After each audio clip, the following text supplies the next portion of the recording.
Tudo bem, meu aluno? Bom dia, estamos aqui num novo tópico, vamos estudar a organização administrativa brasileira. Desde já, chama atenção para a expressão organização administrativa. Organização administrativa, você tem que visualizá-la da forma mais ampla possível. Como é que se organiza o seu Estado brasileiro? Tudo bem?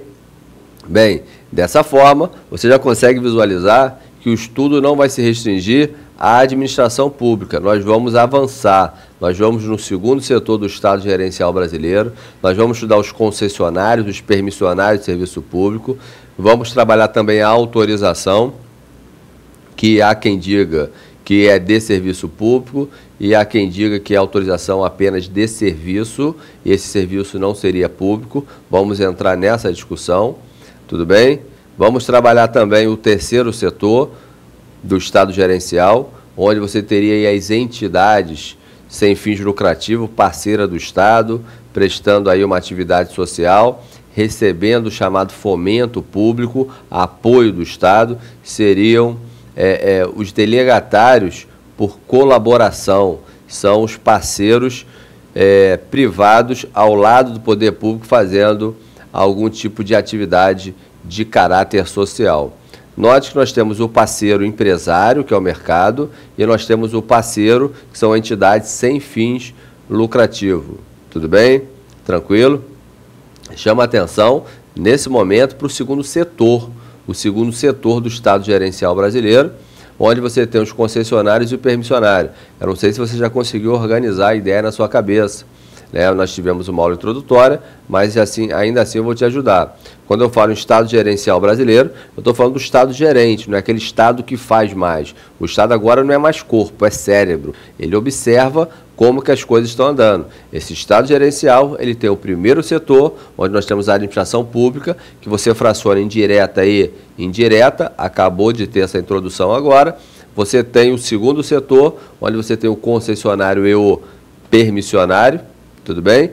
E você tem também o terceiro setor, onde você tem as organizações sociais de interesse público.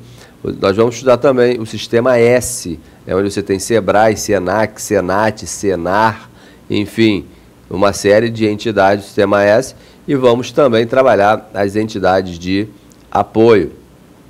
É no primeiro setor, organizando as ideias para você, que nós vamos estudar autarquias, fundações, empresa pública, sociedade de economia mista, vamos fazer um estudo do órgão público. É também no primeiro setor que nós vamos verificar o estudo das agências reguladoras, a agência reguladora, cara do Estado gerencial brasileiro. O segundo setor ganha volume, o empresário vai recebendo todo o serviço público possível de delegação e vai sofrer um rigor, um controle do poder público regulador, poder público gerente, através das suas agências reguladoras. Vamos trabalhar com profundidade o estudo das agências reguladoras. Vamos trabalhar também, nesse curso, os consórcios públicos, com detalhe. Não vamos deixar de falar dos conselhos de controle de profissões regulamentadas, são autarquias. Vamos falar daquele caso OAB, onde o STF menciona que nós temos aí uma entidade sui generis, né? Ou seja, a OAB ela tem todas as benesses que uma autarquia teria, né, sem sofrer nenhum tipo de controle. O Tribunal de Contas não está nela, você tem contratação sem concurso público e todas as outras entidades que controlam a profissão regulamentada, você teria, né, a contabilidade pública, o direito financeiro presente, o concurso público obrigatório, enfim. Vamos comentar essa decisão do STF e, evidentemente, o enfoque de convicção dos nossos ministros. Tudo bem?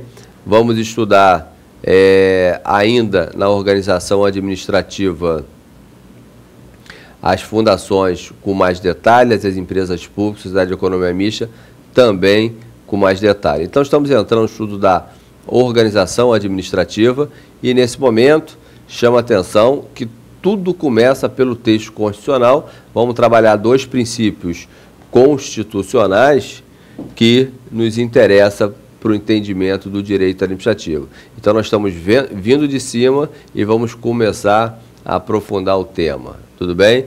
Então nós temos lá princípios constitucionais que norteiam a estrutura administrativa. O primeiro princípio a ser trabalhado vai ser a separação dos poderes, o segundo princípio, o princípio federativo. Tudo que nós vamos mencionar, você estudou de forma superficial lá no tópico passado, Estado, Governo e Administração Pública. Então vamos trabalhar o princípio da separação dos poderes, onde é importante você perceber desde já que o Poder Judiciário, o Poder Executivo, o Poder Legislativo recebe o nome Executivo, Legislativo e Judiciário por conta das atividades desempenhadas. No Poder Judiciário, de forma preponderante, você tem julgamento de lides com caráter de definitividade. O Poder Legislativo é aquele que traça normas de caráter geral e abstrata, tudo bem? O Poder Executivo é aquele que vai executar as leis. A função administrativa você encontra dentro do Poder Executivo. Mas é importante ressaltar também que o artigo 2º diz para você o seguinte, olha, são poderes da República, né? O Executivo, o Legislativo e o Judiciário, independentes e harmônicos entre si. Estudamos na aula passada que a palavra poder, ela tem conotações diferentes no texto constitucional. Quando eu digo para você, todo poder emana do povo, eu estou falando da soberania popular. Quando eu digo, são poderes executivo, legislativo e judiciário, eu estou falando de um órgão legislativo, um órgão executivo e de um órgão judiciário, que recebe esse nome por desempenhar preponderantemente essas atribuições.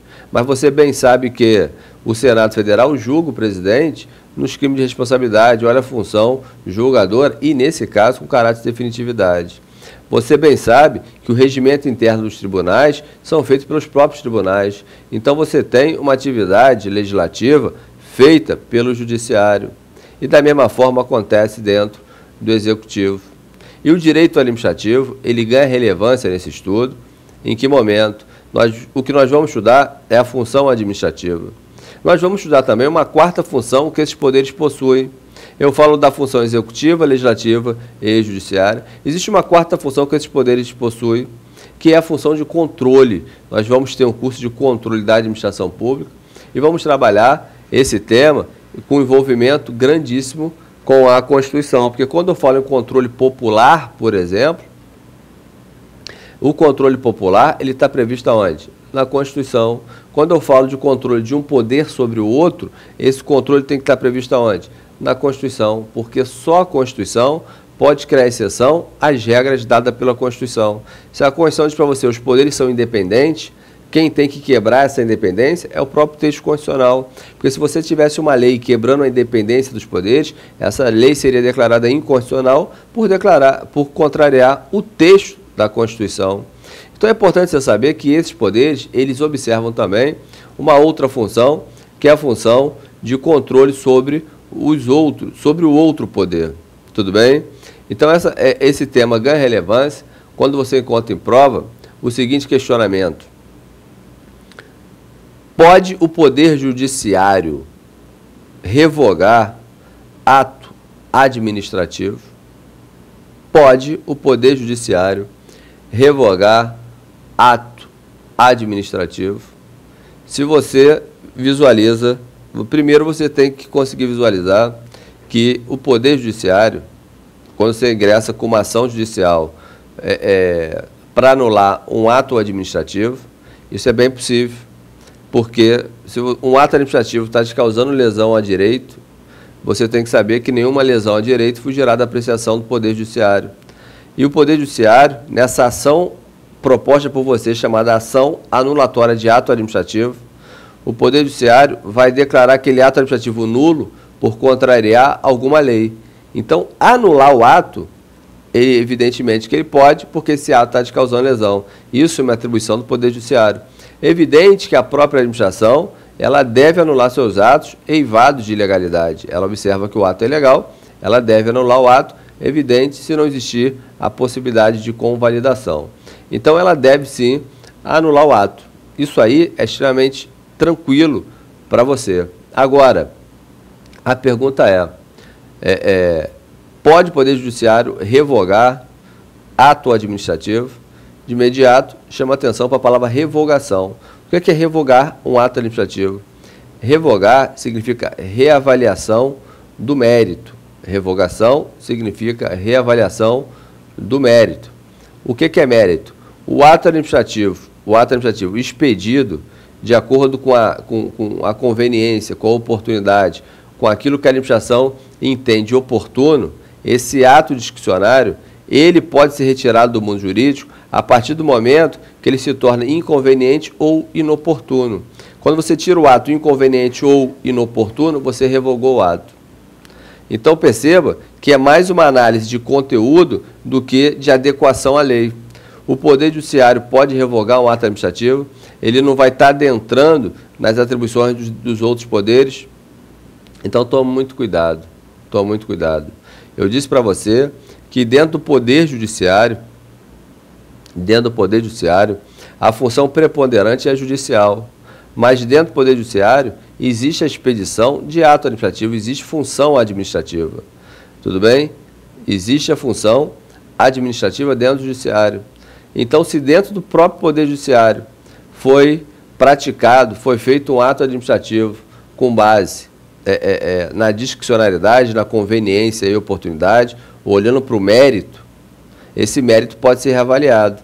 Então, o Poder Judiciário pode se revogar ato administrativo, mas feito pelo próprio Poder Judiciário. Ato administrativo feito pelo Poder Executivo não pode ser revogado pelo Poder Judiciário. Tudo bem? Tranquilo? Então é importante você visualizar desta forma. Isso é questão muitíssimo comum em prova de concurso público. Tranquilo? Bem, então acompanhando aí na telinha, eu coloco para você as informações que eu acabei de mencionar. Princípio da separação dos poderes. Significa que o Estado vai ter órgãos com funções específicas que são colocadas pelo próprio texto constitucional. Você tem 3 órgãos, o Executivo, o Legislativo e o Judiciário. Eu faço menção que o que dá o nome ao poder é a sua função típica, mas que ele também exerce função atípica. Depois eu venho trabalhando para você o que é a função, o que é o Poder Judiciário, o que ele vai desempenhar, principalmente, o que o Poder Executivo e Legislativo vão desempenhar. Tudo bem? Olha, chama atenção para o seguinte, é muito comum você escutar a expressão, o Poder Judiciário é ele que formalmente vai julgar. Agora, o Executivo e o Legislativo fazem um julgamento no sentido material, tudo bem? Então, perceba o seguinte, se a atribuição é do poder, você diz que aquele julgamento ocorre tanto no sentido formal quanto no sentido material. Agora, se for proferido pelos demais poderes, você tem apenas um julgamento no sentido material. Da mesma forma que só expede lei no sentido formal o Poder Legislativo. Quando você tem normas criadas dentro do Judiciário e normas criadas dentro do Executivo, são normas no sentido material. Tudo bem? De outra feita, você tem o ato administrativo. O ato administrativo feito no âmbito do Poder Executivo é ato administrativo no sentido formal e material. Agora, o ato administrativo expedido no âmbito dos outros poderes é ato administrativo somente no sentido material. Tudo bem? Tranquilo? Então, perceba que a expressão formal está ligada à competência constitucional originária para a expedição do ato. Agora, no sentido material, está ligado ao tema. Então, perceba que ato administrativo expedido pelo Poder Legislativo, embora tenha conteúdo de ato, seja uma matéria, né, ato administrativo, não foi expedido pela pessoa que se espera, ou que o expede normalmente. Então, só é ato no sentido material. Tudo bem? Tranquilo?